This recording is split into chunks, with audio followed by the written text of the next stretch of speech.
ഈ പദ്ധതി തുടങ്ങിയ സമയം മുതൽക്ക് തന്നെ നമുക്ക് ഉറപ്പായി ഇത് എന്തിനുള്ള പദ്ധതിയാണ്. അപ്പൊ അത് ഇംപ്ലിമെന്റ് ചെയ്ത ആളുകൾ ഇവിടെ ഉണ്ട്. ഇത് എന്തിനുള്ള പദ്ധതിയാണ്, ഇവിടെ അതിദരിദ്രരില്ല എന്ന് പറയാൻ വേണ്ടിയിട്ട് മാത്രം ഡിസൈൻ ചെയ്തൊരു പദ്ധതിയാണ്. അല്ലാതെ ദാരിദ്ര്യ രേഖക്ക് താഴെയുള്ള ആളുകളെ കണ്ടുപിടിക്കണം, അവർക്ക് പിന്നെ ആവശ്യമായ സഹായങ്ങൾ നൽകണം. ഇവിടെ ഒരുപാട് ആൾക്കാരുണ്ട്, സത്യം പറഞ്ഞാൽ ഇപ്പോഴും ഉണ്ട്. ദാരിദ്ര്യ രേഖക്ക് താഴെയുള്ള അതിദരിദ്രരായിട്ടുള്ള ഒരുപാട് ആൾക്കാർ ജീവിക്കുന്ന ഒരു പ്രദേശമാണ് കേരളം എന്ന് പറയുന്നത്. പക്ഷെ ഇവിടെ അങ്ങനെ ഇല്ല എന്നൊരു ഇമേജ് കൊടുക്കാൻ വേണ്ടിയിട്ട് അവരുണ്ടാക്കിയ വരകളാണ് ഈ വരയാണ് അതിദാരിദ്ര്യം. പെരിന്തൽമണ്ണ ബ്ലോക്ക് പഞ്ചായത്തിലെ വലമ്പൂർ ഡിവിഷനിൽ മത്സരിക്കുന്ന UDFന്റെ സ്ഥാനാർത്ഥി അഡ്വക്കേറ്റ് നജ്മ തബ്ഷീറിക്കൊപ്പമാണ് നമ്മളിപ്പോൾ ഉള്ളത്. നേരത്തെ തിരൂർക്കാട് ഡിവിഷനിൽ നിന്നും CPMന്റെ അത്യാവശ്യം മേധാവിത്വമുള്ള തിരൂർക്കാട് ഡിവിഷൻ പിടിച്ചെടുത്ത ഒരു എന്താ പറയാ ജനപ്രതിനിധിയായി ഒരുപാട് വികസന പ്രവർത്തനങ്ങൾ നടത്തിയിട്ടുള്ള നജ്മ തബ്ഷീറ വലമ്പൂർ ഡിവിഷനായി മാറിയപ്പോൾ അവിടെ ഭാഗ്യപരീക്ഷണം എന്നല്ല, പാർട്ടി ഈ വാർഡിൽ നല്ല വിജയത്തോടു കൂടി വിജയിക്കാൻ കഴിയുന്ന ഒരു സ്ഥാനാർത്ഥിയെ തന്നെയാണ് ഇവിടെ UDFനായി ഇവിടെ നിയോഗിച്ചിട്ടുള്ളത്. അപ്പോൾ ഇവിടുത്തെ ഒരു പ്രത്യേകത എന്ന് പറഞ്ഞാൽ ഭൂരിഭാഗം വാർഡുകളും LDFന് അത്യാവശ്യം മേധാവിത്വം ഉണ്ടെന്നാണ് മനസ്സിലാക്കാൻ കഴിയുന്നത്. അഡ്വക്കേറ്റ് നജ്മ തബ്ഷീറ യൂത്ത് ലീഗിന്റെ ദേശീയ സെക്രട്ടറിയാണ്. വലമ്പൂർ ഡിവിഷനിൽ പാർട്ടി നേതൃത്വം മത്സരിക്കാൻ ഏൽപ്പിച്ചപ്പോൾ വിജയിച്ച് കയറാൻ പറ്റുമെന്നൊരു പ്രതീക്ഷ ഉണ്ടോ? തീർച്ചയായും അതിയായ ഒരു പ്രതീക്ഷയുണ്ട്, ആത്മവിശ്വാസം ഉണ്ട്. പ്രതീക്ഷ എന്നല്ല, ഞാൻ ആത്മവിശ്വാസം തന്നെ ഉപയോഗിക്കുന്നത്. കാരണം ഈ പറഞ്ഞ പോലെ നമുക്ക് അനുകൂലമായ വാർഡുകളൊക്കെ എണ്ണം കുറവാണ്. പക്ഷെ എന്നാൽ പോലും ഇപ്രാവശ്യം നമ്മൾ പുറത്തിറക്കിയിട്ടുള്ള സ്ഥാനാർത്ഥികളൊക്കെ ഗംഭീര സ്ഥാനാർത്ഥികളാണ്. ഇപ്പൊ അഫീഫ എന്റെ കൂടെ ഉണ്ട്. അഫീഫയാണ് ഈ വാർഡില് ജനവിധി തേടുന്നത്, UDFന്റെ. അപ്പം നമുക്ക് എല്ലാ സ്ഥാനാർത്ഥികളും ഭയങ്കര ആപ്റ്റ് ആയിട്ടുള്ള സ്ഥാനാർത്ഥികളാണ്. അവരെല്ലായിടത്തും ഗ്രൗണ്ട് ഇളക്കി മറിക്കുന്നുണ്ട്. എനിക്ക് അതിന്റെ കൂടെ നിൽക്കുക എന്നുള്ള ഒരു പണി മാത്രമേ ഉള്ളൂ. നമ്മൾ മാക്സിമം എല്ലാ വോട്ടർമാരെയും നേരിട്ട് കാണാൻ ശ്രമിക്കുന്നുണ്ട്. കഴിഞ്ഞ പ്രാവശ്യം നമ്മൾ ചെയ്തിട്ടുള്ളൊരു സ്ട്രാറ്റജി എന്ന് പറയും, അല്ലെങ്കിൽ നമ്മളൊരു ഉത്തരവാദിത്തം അങ്ങനെ തന്നെയായിരുന്നു. എല്ലാ വീടുകളും എല്ലാ ആളുകളെയും നേരിട്ട് കാണാം. ഏകദേശം 99% തിരൂർക്കാട് ഡിവിഷനിൽ നമ്മളത് ചെയ്തു. ഇവിടെ നമ്മളത് ചെയ്യണം എന്ന് ആഗ്രഹിക്കുന്നത്. കട്ട സപ്പോർട്ടായിട്ട് നമ്മളെ ആൾക്കാരൊക്കെ കൂടെയുണ്ട്, ഒരുപാടുണ്ട്, സ്ത്രീകളും കൂടുതലുണ്ട്. അപ്പം അതുകൊണ്ട് എല്ലാ ഭാഗത്തു നിന്നുള്ള പിന്തുണ ഉള്ളത് കൊണ്ട് വിജയിച്ചു കയറാം, അല്ലെങ്കിൽ പോരാടി നോക്കാന്നുള്ള ആത്മവിശ്വാസം തന്നെയുണ്ട്. ഈ പോരാട്ടം കടുത്തു വരുമ്പോ വിജയിക്കാൻ കഴിയുന്ന ഘടകങ്ങൾ ഏതൊക്കെയാണ് എന്ന് നജ്മയ്ക്കൊന്ന് പറയാൻ സാധിക്കും? തീർച്ചയായും ഇവിടെ ഭയങ്കരമായൊരു ഭരണവിരുദ്ധ വികാരമുണ്ട്. എന്ന് വെച്ചാൽ സംസ്ഥാന സർക്കാരിന്റെ നടപടികളിൽ മനം നൊന്ത മനുഷ്യന്മാർ ഇപ്പം ഓരോ വീട്ടിലേക്ക് കയറി ചെല്ലുമ്പോൾ നമുക്കറിയാം കറണ്ട് ബില്ലിനെ കുറിച്ച്. ഒരു മനുഷ്യനെ ഏറ്റവും അടിത്തട്ടിൽ ബാധിക്കുന്ന വിഷയം ഇതൊക്കെയാ. അവരുടെ വെള്ളം, അവരുടെ കറണ്ട്, അവരുടെ ഗ്യാസ്, ഇതൊക്കെയാ. ഗ്യാസിന്റെ വില കൂടുന്നത്, അല്ലെങ്കിൽ കറണ്ടിന് ഇടയ്ക്കടി വില വർദ്ധിപ്പിക്കുന്നത്, ഇങ്ങനെയുള്ള എല്ലാ വിഷയങ്ങളും ജനങ്ങൾ ചർച്ച ചെയ്യുന്നുണ്ട്. ഇപ്പൊ നോക്കൂ, ഈ നമ്മൾ വിചാരിക്കും ആളുകൾ ഭയങ്കര ഇത്ര പൊളിറ്റിക്കലി അവെയർ അല്ല എന്നൊക്കെ. പക്ഷെ വെറുതെ വീടുകളിലേക്ക് കയറുമ്പോൾ ഈ സ്വർണ്ണപ്പാളി വിവാദം വരെ ഒരു വീടിന്റെ അടുക്കളക്കുള്ളിൽ ചർച്ചയാവുന്നുണ്ട്. അപ്പൊ ആളുകൾ വാർത്ത ശ്രദ്ധിക്കുന്ന ആളുകളാണ്. ഇതുപോലൊരു ദുരന്തം ഇനി വേണ്ട, അതുകൊണ്ട് ഇതൊരു സർക്കാരിനുള്ള മുന്നറിയിപ്പ് ആവണം എന്നുള്ളൊരു തീർച്ചയുണ്ട്. അതേപോലെ തന്നെ നമുക്ക് ആത്മവിശ്വാസത്തോടു കൂടി പറയാനുള്ളത്, കഴിഞ്ഞ 5 വർഷത്തെ അങ്ങാടിപ്പുറം ഗ്രാമപഞ്ചായത്താവട്ടെ ബ്ലോക്ക് പഞ്ചായത്താവട്ടെ നമ്മൾ പെർഫോമൻസും ആളുകൾ കൺസീവ് ചെയ്തിട്ടുണ്ട്, അത് ഏറ്റെടുക്കുന്നുണ്ട്. നമ്മൾ എല്ലായിടത്തും ഇപ്പം നമ്മുടെ വാർഡുകളും LDFന്റെ വാർഡുകളും ചെന്ന് നടന്നു നോക്കിയാൽ തന്നെ നമുക്ക് അതിന്റെ വ്യത്യാസം മനസ്സിലാവും. ഇപ്പൊ ഞാൻ ഈ ചില വാർഡുകളിലൊക്കെ LDFന്റെ മെമ്പർമാരുണ്ട്. ഇപ്പൊ 6ാം വാർഡൊക്കെ എനിക്കുണ്ട്. അവിടെയൊക്കെ ചെല്ലുമ്പോൾ ആളുകൾ തീരുമാനിച്ചിരിക്കുക ഇനി ഒരു മുന്നണിക്കും വോട്ടില്ല. അപ്പൊ എന്തുകൊണ്ടാണ് ഒരു മുന്നണിക്കും നിങ്ങൾ പറയുന്നത്? കാരണം അവരിലേക്ക് എത്തിപ്പെടുന്നില്ല, അവരുടെ മെമ്പർ എത്തിപ്പെടുന്നില്ല. മെമ്പർ എത്തിപ്പെട്ടാലല്ലേ നമുക്ക് പഞ്ചായത്തിന്റെ ആനുകൂല്യങ്ങൾ എത്തിപ്പെടുന്നത്. അങ്ങനെ അല്ലാതെ ഇപ്പം ഷിഹാബ് മെമ്പർ, ഈ വാർഡിൽ മെമ്പറാണ് ഷിഹാബ് മെമ്പർ, പക്ഷെ ബാക്കിയുള്ള വാർഡുകളിലേക്കും അദ്ദേഹത്തിന്റെ സ്വാധീനം ഉപയോഗപ്പെടുത്തുന്നുണ്ട്. അങ്ങനെയൊക്കെ ഉപയോഗപ്പെടുത്തിയതേ ഉള്ളൂ. അപ്പം അങ്ങനെയുള്ള നിരാശ ബാധിച്ച കുറെ മനുഷ്യന്മാര് അത്തരം വാർഡുകളിലുണ്ട്. ഇപ്പൊ 4ാം വാർഡില് ഷബീർ മത്സരിക്കുന്നുണ്ട്. അവിടെയൊക്കെ ഈ പിന്നെ അവരുടെ മെമ്പർ അത്ര തന്നെ സാധനങ്ങൾ എത്തിച്ചില്ല എന്നുള്ള വിഷയമുണ്ട്. പഞ്ചായത്ത് നന്നായി പെർഫോം ചെയ്തു എന്നുള്ള സാധനമുണ്ട്. ബ്ലോക്ക് പഞ്ചായത്ത് ഞാനൊരു കാര്യം ചോദിക്കട്ടെ.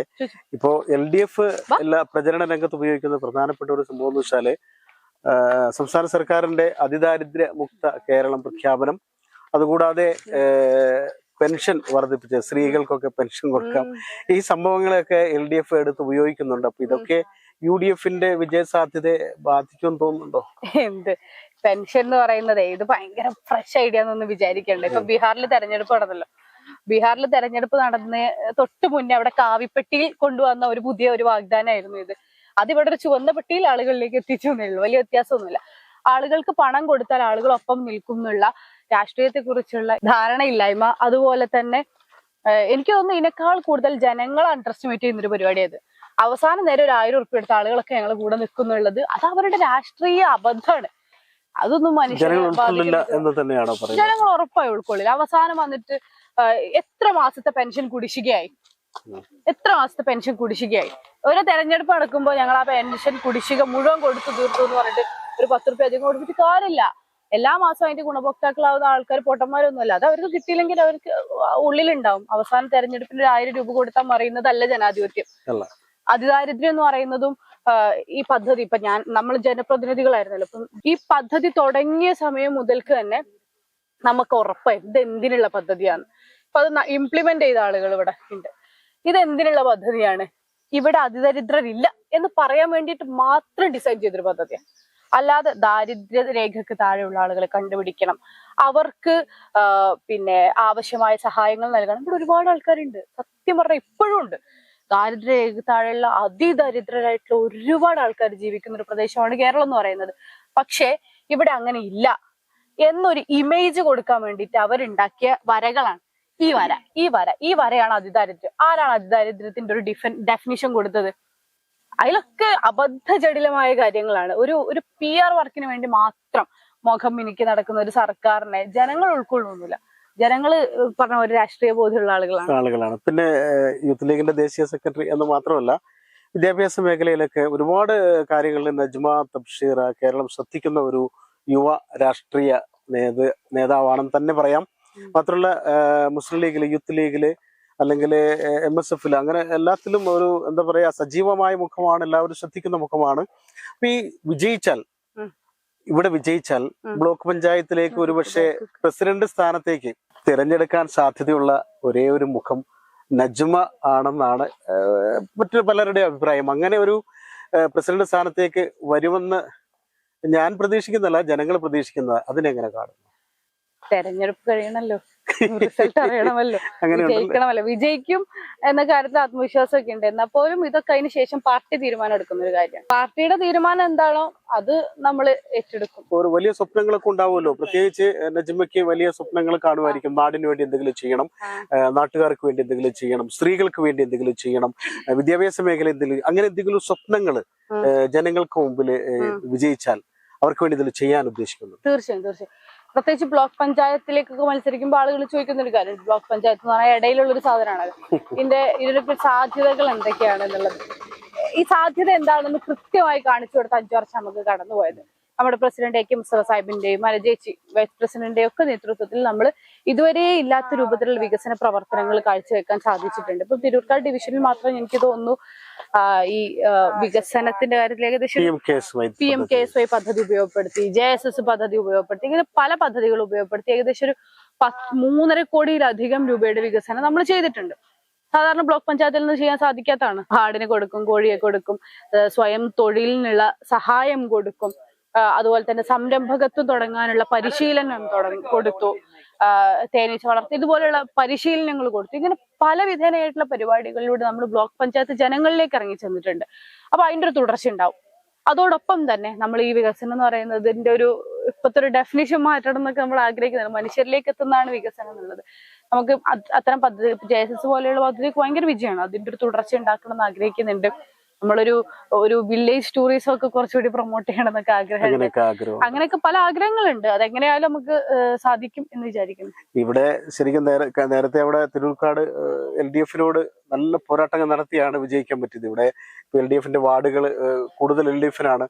അപ്പൊ നല്ലൊരു പോരാട്ടത്തിന് LDF-ന് എത്തുന്ന പ്രതിരോധത്തെ ഒക്കെ അതിജീവിച്ച് അഡ്വക്കേറ്റ് നജ്മ തബ്ഷീർക്ക് ഈ വലമ്പൂർ ഡിവിഷനിൽ നിന്ന് വിജയിച്ച് കയറാനും ബ്ലോക്ക് പഞ്ചായത്തിന് UDF-ന് തിരിച്ചു കിട്ടാനും സാധ്യതയുണ്ടെന്ന്, ഉറച്ച പ്രതീക്ഷയുണ്ടെന്ന് പറയാൻ പറ്റും. ഉറച്ച പ്രതീക്ഷയുണ്ട്. കാരണം ഈ പറഞ്ഞ കണക്കെ നമ്മുടെ പ്രവർത്തകരിൽ ഒക്കെയുള്ള ആത്മവിശ്വാസമാണ് ഒന്നാമത്. രണ്ടാമതായിക്കൊണ്ട് നമ്മൾ മാക്സിമം ആളുകളെ കാണുന്നുണ്ട്, അവരുടെ വിശേഷങ്ങൾ അറിയുന്നുണ്ട്, അവരുടെ പ്രശ്നങ്ങൾ പരിഹരിക്കാമെന്ന കാര്യത്തിൽ ഉറപ്പ് കൊടുക്കുന്നുണ്ട്. ഇങ്ങനെ പിന്നെ നമ്മൾ ചെയ്ത പ്രവർത്തനങ്ങൾ നമ്മുടെ മുന്നിലുണ്ടല്ലോ. എനിക്ക് തോന്നുന്നു അതാണ് നമ്മൾക്ക് നമ്മുടെ വർത്തമാനത്തെക്കാൾ ആ പ്രവർത്തനങ്ങൾ നമുക്ക് വേണ്ടി സംസാരിക്കും. അത് ജനങ്ങളിൽ എത്തിക്കാൻ വേണ്ടിയിട്ടുള്ള ശ്രമങ്ങൾ നടക്കുന്നുണ്ട്. തീർച്ചയായിട്ടും ഇത് എന്റെ ഡിവിഷൻ ആയിരുന്നില്ല, ഇവിടെ പല പരാതികളും ഉണ്ട്. പക്ഷെ എന്നാൽ പോലും നമുക്ക് ഞങ്ങളുടെ ഡിവിഷനിൽ ചെയ്ത പ്രവർത്തനങ്ങളൊക്കെ നാടുകളിലേക്ക് എത്തിക്കുന്നുണ്ട്. അപ്പം പിന്നെ UDF സംവിധാനം വളരെ ആത്മവിശ്വാസത്തോടു കൂടിയാണ് മുന്നോട്ട് പോകുന്നത്. കാരണം സംവിധാനം വളരെ സെറ്റാണ്.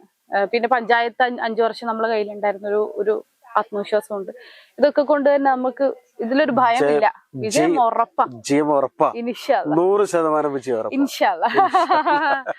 ഏതായാലും അഡ്വക്കേറ്റ് നജ്മ തബ്ഷീർ വളരെ ആത്മവിശ്വാസമുള്ള ഒരു യുവമുഖമാണ്. മുസ്ലിം ലീഗിന്റെ മാത്രമല്ല UDFന്റെ എന്ന് പറയാം.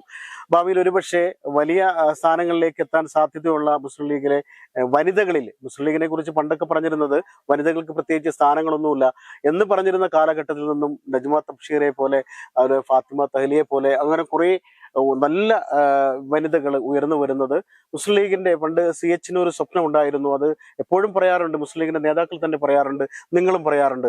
CH കണ്ട സ്വപ്നമാണ് ഇന്നത്തെ മുസ്ലിം ലീഗിലെ ഈ യുവമുഖങ്ങളുടെയൊക്കെ വളർച്ച എന്ന് പറയാറുണ്ട്, വിദ്യാഭ്യാസ മേഖലയിലായാലും എല്ലാ മേഖലകളിലായാലും. ഏതായാലും നജ്മ തബ്ഷീറയുടെ ആത്മവിശ്വാസം, അവരുടെ പ്രതീക്ഷ ജനങ്ങളാണ് വിജയിപ്പിക്കേണ്ടത്. ആര് ജയിക്കണം, ആര് തോൽക്കണം, ആരെ വേണമെന്ന് തീരുമാനിക്കേണ്ടത് ജനങ്ങളാണ്. അപ്പോ ജനഹിതം എന്താണെന്ന് നമുക്ക് ആർക്കും പറയാൻ പറ്റില്ല. പ്രവർത്തന മികവ് തിരിച്ചറിഞ്ഞ് ജനങ്ങൾ ആരെ തെരഞ്ഞെടുക്കുമെന്ന കാര്യത്തിൽ നമുക്ക് കാത്തിരിക്കാം. ആരെ വേണമെന്ന് തീരുമാനിക്കേണ്ടത് ജനങ്ങളാണ്, ആരെ തെരഞ്ഞെടുക്കണമെന്ന് തീരുമാനിക്കേണ്ടത് ജനങ്ങളാണ്. ജനം തീരുമാനിക്കട്ടെ എന്ന് മാത്രമാണ് എനിക്ക് പറയാനുള്ളത്. ക്യാമറമാൻ ഷാഹിദ് കക്കൂത്തിനൊപ്പം ജബ്ബാർ വേണാട്, ചാനൽ 10, പെരിന്തൽമണ്ണ. ആഭരണങ്ങളെ വ്യത്യസ്തമാക്കുന്നത് അവയുടെ വൈവിധ്യങ്ങളാണ്. ആ വൈവിധ്യങ്ങൾക്കൊപ്പം വിശിഷ്ടമായ രത്നങ്ങളും കലയുടെ കരവിരുതും ഒത്തുചേരുന്ന അത്യപൂർവമായ ഡിസൈൻ ആഭരണങ്ങളുമായി മലബാർ ഗോൾഡൻ ഡയമണ്ട്സ് ഒരുക്കുന്ന ആർട്ടിസ്ട്രി ഷോ ഒക്ടോബർ 24 മുതൽ 27 വരെ ഞങ്ങളുടെ പെരിന്തൽമണ്ണ ഷോറൂമിൽ നടക്കുന്ന ഈ ആർട്ടിസ്ട്രി ഷോയിൽ മറ്റെവിടെയും കാണാനാകാത്ത സമാനതകളില്ലാത്ത ആഭരണങ്ങളുടെ അതിവിപുലമായ കളക്ഷൻസ് നിങ്ങളെ കാത്തിരിക്കുന്നു. വരൂ, പരിശുദ്ധ സ്വർണത്തിന്റെ ഈ വിസ്മയ വിരുന്നിലേക്ക് നിങ്ങൾക്കേവർക്കും സ്വാഗതം.